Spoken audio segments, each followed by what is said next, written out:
रजी कदली रे गोटे तरकारी बनाया तापर नहीं आलू 2टा कदली 4टा 3टा नब जे निज क्वांटिटी अनुसार बुट डाली बतुरी आपको बाटिया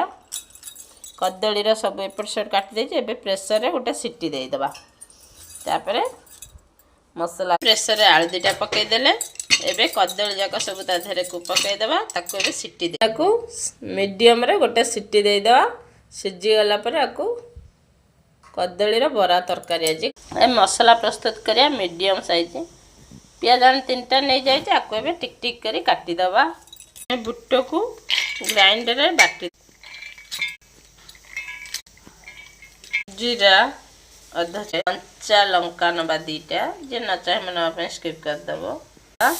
10 ରୁ 12 कुला रसुण अदा आपको एबे ग्राइंडिंग करिया अल्प पानी गोटे चामच दे 2टा मीडियम टमाटो एबे कदली हमर एबे सिझ जाई ठंडा हेला कदली चकड़ी देबा तारे मीडियम प्याज ता देछि कदली बुटा बुटा मिसई देबा आधर हम हाफ चामच हल्दी दे देबा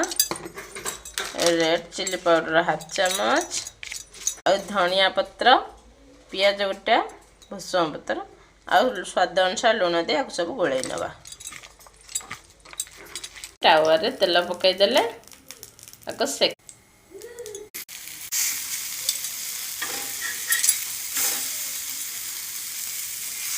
बड़ा सब सीम रे ही सेकी नवा ना हाई रे सब तेल नहीं जाए गोटा मसला पकईदवा तेजपत्ता हाफ चामच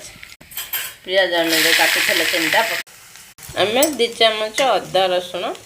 पेचा दे देचे आपको हल्का फ्राए करदा तापर सीम रे ही गोटे मिनट आपको कसिया मोटा छोट चामच जीरा गुंड गोटे चामच लंका गुंड अल्प करी पाउडर गोटे चामच टमाटो प्यूरी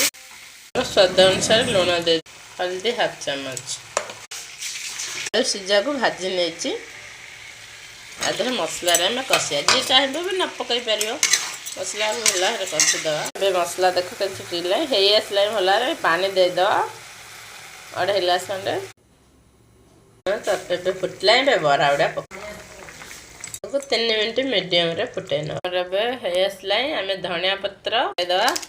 एबे धनिया आ कच्चा लंका देदेले तरकारी रेडी होगला एबे खाइबु जाउछन चैनल को लाइक सब्सक्राइब शेयर करी देखिबा समझे।